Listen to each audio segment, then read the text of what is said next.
네.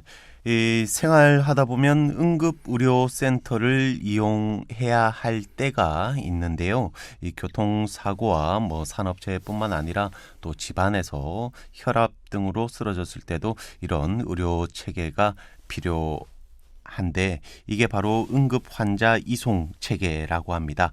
자, 그런데 이 도심권 같은 경우는 응급 환자 이송 체계가 비교적 잘 구축이 돼 있지만 이 농어촌 지역 같은 경우에는 이 응급 의료 격차가 크게 나타나면서 이 복지 전달 체계 또 다른 사각지대라는 이야기들도 나오고 있습니다.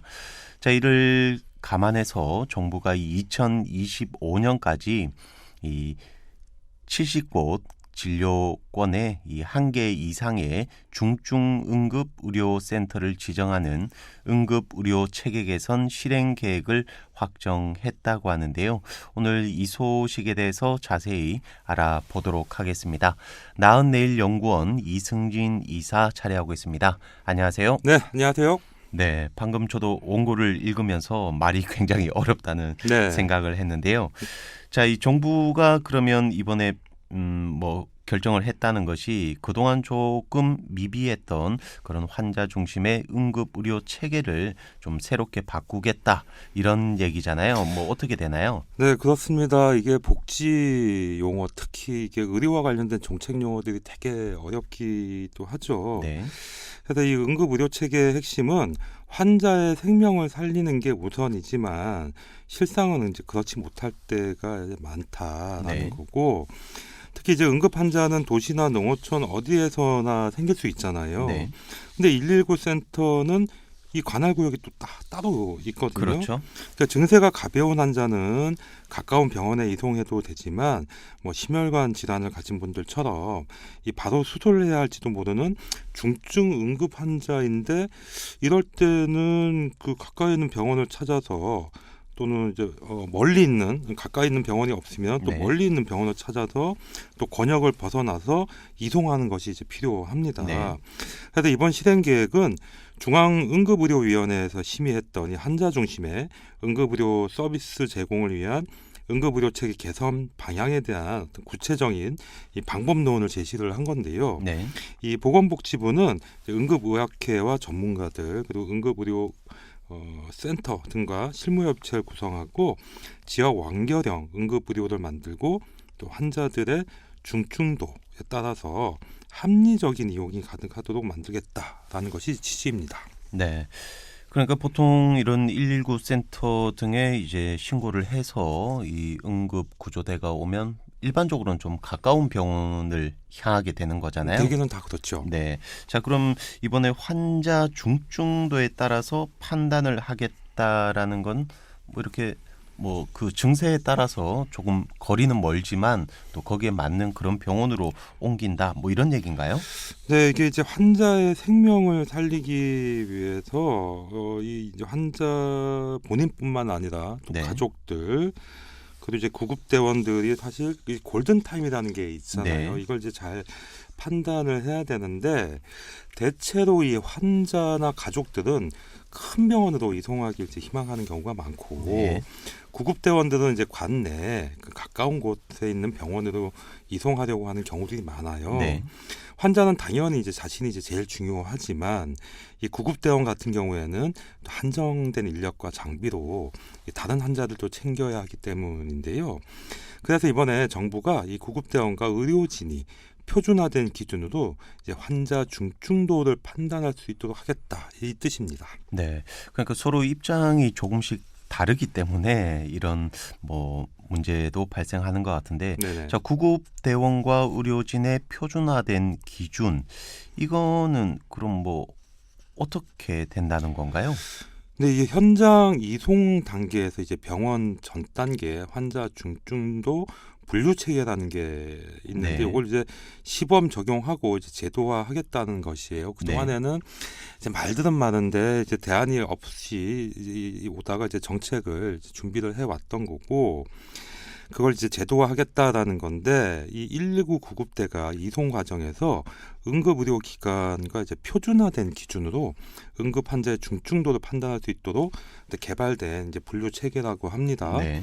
근데 환자의 응급 상황을 두고 가족과 이 구급대원들이 논쟁할 게 아니라 119 구급대가 응급의료기관이 사용하는 이제 각 이제 의료기관들이 갖고 있는 이제 응급 환자의 중증도 기준이라는 게 있는데 여기에 맞춰서 이송하자는 것이고 이 환자와 가족들도 뭔가 좀 납득할 수 있는 기준을 이제 만들어야 그게 이제 받아들여질 수 있는 거겠죠. 네. 그러니까 지금까지는 뭐 어느 병원을 가야 되느냐를 두고서 뭐 환자와 환자 가족 또 이런 구급대원 사이에 좀 이런 실랑이가 자주 있었다 이런 얘기죠. 네, 맞습니다. 이게 현재는 이 구급대원과 의료진의 환자 중증도 분류 체계가 달라서 이 이송병원의 환자 수용이 곤란해지거나, 그러니까 구급대원은 이 병원이 적절하겠다고 데리고 왔는데 네. 병원에서 이제 거부하는 경우들이 있거든요. 네. 그래서 그럼 또 다른 병원으로 이제 옮겨가야 되잖아요. 그 응급 환자 치료가 이렇게 상당히 지연되는 경우들이 왕왕 있거든요. 울산에도 이제 그런 경우들이 좀 많은데 네. 올해 상반기에 이 표준화된 중증도 분류 체계를 좀 시범 사업으로 실시하고 응급 구조사 교육에도 이 프로그램을 추가하기로 했습니다. 그래서 환자의 위중 여부를 표준화해서 논란을 좀 줄이고요. 합리적인 체계를 마련해서 그에 맞는 병원으로 이동하는 방안을 이제 제도화시키겠다 이런 뜻인 거죠. 네. 그러니까 지금까지는 이렇게 표준화된 중증도 분류 체계에 따라서 환자를 이송하는 게 아니라 좀 주먹구구식으로 운영이 됐다고도 네, 볼 수 있을 것 같습니다. 자, 그리고 이번에 도심과 농어촌에 맞는 이송 체계를 마련하겠다라고 했는데 이건 어떤 내용입니까? 네, 이 응급 환자를 신속하게 또 적정한 병원으로 이송하기 위해서는 이 각 지역별로 질환의 종류라든가 또 중증도 등에 따라서 적정 진료가 가능한 이 이송병원을 사전에 좀 파악해야 하는데요. 네. 이를 위해서 지자체별로 해당 지역의 이 응급의료 자원의 현황을 조사하고 또 지역 상황을 반영한 이송 체계를 이제 마련할 필요가 있는데 보건복지부가 이번에 이 자원조사 표준 매뉴얼이라는 걸 만들어서 이 지자체 자원조사를 지원하고 또 응급의료법상 이 시도 응급의료위원회 역할에 응급의료 자원조사와 이송체계 마련을 명시해서 좀 더 이 추진력을 이제 확보하겠다 이렇게 밝혔습니다. 네. 그러니까 매뉴얼을 이번에 만든다는 거는 뭐 조사 분석과 또 이 평가 과정을 조금 더 강화하겠다라는 얘기네요. 네, 그렇습니다. 이 새 지침에 따라서 원활하게 이송하려면 이 지역 이송 지침 준수 여부를 좀 평가를 하고요. 또 구급대가 실제 이송 지침과 달리 환자를 이송한 이제 사례들 좀 분석해서 이 교육도 시키고 또 이송 지침 개선에 활용할 계획이다 이렇게 밝혔는데 이 지역 맞춤형 이송 체계가 정착되려면 사실 환자와 또 이 가족의 협조가 절실하기도 하고요. 네. 또 응급 환자를 큰 병원으로 이송하는 것만이 능사가 아니기 때문인데 이 골든타임을 일단 좀 고려해야 되잖아요. 네. 환자들마다. 그리고 지역의 이제 의료 자원을 좀 효과적으로 활용해야 하기 때문이기도 하고요. 이 환자와 그 가족들은 이제 체계가 미비해서 그동안 이제 불안감도 있고 또 서운함도 있고 이런 갈등들이 있어서 네. 이제는 표준화된 지침이 이제 실행이 된다면 시민들도 좀 더 새로운 응급 의료 체계에 이제 협조할 필요가 있어 보입니다. 네. 이렇게 새로운 지역 맞춤형 의료 체계를 갖춘다는 건 좋은 것 같은데요. 자, 그렇다고 해도 이 지역 간 의료 격차가 해소되는 건 또 아닌 것 같습니다. 이 부분은 그럼 어떻게 되나요? 네, 이 현재 응급의료 체계에서는 이 중증 응급 환자 진료를 전국의 권역 응급의료센터 38개소에서 담당하고 있지만 말씀처럼 이 지역별 응급의료 자원의 격차가 있죠, 분명히. 네. 또 응급의료 기관 종별로도 이제 기능적 차이가 이게 불분명하다 이런 문제가 계속 지적이 돼 왔는데 중증 응급 환자 진료가 가능한 또 인적인 자원이나 물적 자원 그리고 역량을 갖춘 그런 의료기관을 중증 응급의료센터로 지정을 해서 중증 응급 환자의 진료를 이제 책임지도록 해야 할 텐데 정부는 일단 2025년까지 전국 어디서든 중증 응급 환자의 신속 대응이 가능하도록 체계를 이제 구축하겠다 이렇게 밝혔습니다. 네. 자, 그럼 이제 한 4년 정도 남았는데요. 이 정부가 그럼 어떤 대책을 내놓은 겁니까? 네, 우선 내년까지 이 특광역시를 제외하고요. 네. 뭐 특광역시는 사실 뭐 체계가 많이 좀 갖춰져 있으니까 네. 그 제외하고 시도 단위 이제 51개 진료권에 60개 병원을 지정을 해서 2025년까지 전국에 한 70개 정도 진료권에 96개 병원 지정을 이제 완료하겠다 이렇게 밝혔는데 또 이 지정 기준을 마련하거나 또 응급의료 체계를 개편하는 방안은 사실 또 이게 상당한 시간이 좀 필요한 작업일 것 같긴 합니다. 네. 또 이 응급 환자 사항이 또 제각각 다르고 이 환자를 또 골든 타임 안에 이송하기 위해서 이 요구를 들어주기가 어려운 사항도 있는데요. 이 코로나19처럼 감염병 증상 있는 환자 같은 경우는 더 신중한 조치가 필요해 보입니다. 이건 어떻습니까? 네, 일단 보건복지부는 이 응급 환자 수용이 곤란한 경우 이 고지하는 지침을 일단 통합을 하고요. 또 지침 준수 여부를 이제 평가하기도 했는데 중증 응급 환자를 골든 타임 내 적정한 병원으로 이송하기 위해서 뭐 수용이 곤란하다라는 어떤 고지 기준이라든가 절차 등을 명확하게 규정한 이 수용 곤란 고지 통합 지침을 마련하겠다는 것인데요. 현행 이제 응급의료법상 이 응급의료기관은 수용 곤란 고지가 가능은 하지만 관련 기준이나 절차 같이 구체적인 규정이 또 없었어요. 네. 그 규정 없이 운영을 하다 보니 또 그만큼 갈등이 생기고 뭔가 좀 허술한 측면이 계속 일어났던 거겠죠.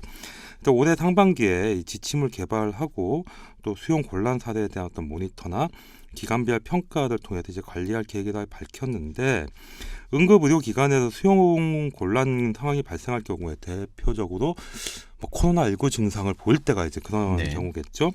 그럴 때 구급대와 주변 의료기관이 서로 공유하고 또 관리할 수 있는 그런 정보 시스템을 구축하기로 했다 이렇게 밝혔습니다. 네, 이 응급 환자 거부 사례는 뉴스를 통해 또 종종 볼 수 있었는데요. 이 환자를 신속하게 적정한 병원으로 이송하려면 이 예상하지 못하게 이 응급도 의료기관의 수용이 곤란한 경우가 있습니다. 이럴 때 구급대와 또 주변 의료기관이 신속하게 그런 상황을 공유할 수 있는 시스템 마련이 좀 하루빨리 이렇게 정착이 돼야 되겠네요. 네, 맞습니다. 그래서 정부가 이 수용 곤란 공유 시스템을 만들어서 응급의료기관의 실시간 병상 정보라든가 또 수술과 진료가 가능한지 또 이런 여부를 좀 확인할 수 있도록 하겠다 이렇게 밝혔는데 이제 이송 중에 이제 이런 것들 이제 확인을 하겠다라는 거겠죠. 근데 결과적으로는 이제 찾아갔을 때 정작 이제 도착했는데 수용이 곤란하다 이렇게 입장을 밝히는 게 아니라 응급의료기관이 환자 수용 여부를 신속하게 판단할 수 있도록 이송 중에 이 구급대와 응급의료기관 간에 이 환자 정보를 연계하는 방안도 이제 마련하겠다라고 하는데 근데 이게 또 이제 의료 정보는 좀 민감한 네. 개인 정보일 수 있잖아요. 이런 부분들도 좀 보강의 조치를 해야 될 것 같습니다. 네, 물론 문제점을 보완하기 위한 대책이기 때문에 이 상당히 좋아 보이긴 합니다. 이 문제 해결을 하려는 그런 의지가 보이긴 하는 것 같은데요. 자, 그럼 이 정부의 이런 방침에 대해서 아무래도 이 지자체들도 좀 적극적으로 참여를 해야 되겠죠? 네, 그렇죠. 아무리 뭐 체계를 잘 갖추고 매뉴얼을 또 가지고 있다 하더라도 사실 지자체가 이걸 합조를 하지 않으면 네. 여러 가지 또 문제가 발생할 수 있는데 그래서 정부는 일단 지자체가 적극적으로 좀 참여할 수 있도록 법적으로 또 제도적으로 이 기반을 함께 마련하겠다 이렇게 밝혔는데 응급의료법에 지역 응급의료 시행 계획에 이제 포함되어야 할 내용을 좀 구체화하고요. 또 각 시도에 이제 응급의료위원회라는 게 있어요. 그래서 이를 심의하는 기능을 이제 따로 부여하기로 했고 그 권한을 좀 이제 이양을 하겠다 이렇게 이해하시면 될 것 같고 이 지역 맞춤형 응급의료 정책 개발과 이제 실무 지원을 위해서 각 시도에 이제 응급의료 지원단을 구성하고 또 지자체별로 응급의료 전담팀도 설치하기로 했습니다. 결국 또 어떻게 보면 또 지자체의 좀 부담이 높아지는 측면도 있긴 한데 그래도 이제 지역의 어떤 완결적인 응급의료 체계를 구축하려면 결국 이제 지자체의 노력과 또 정부 지원이 좀 함께 병행되어야 하는 것이죠. 네. 자, 오늘 소식은 여기까지 하도록 하겠습니다. 지금까지 나은내일 연구원 이승진 이사였습니다. 말씀 감사합니다. 네, 고맙습니다.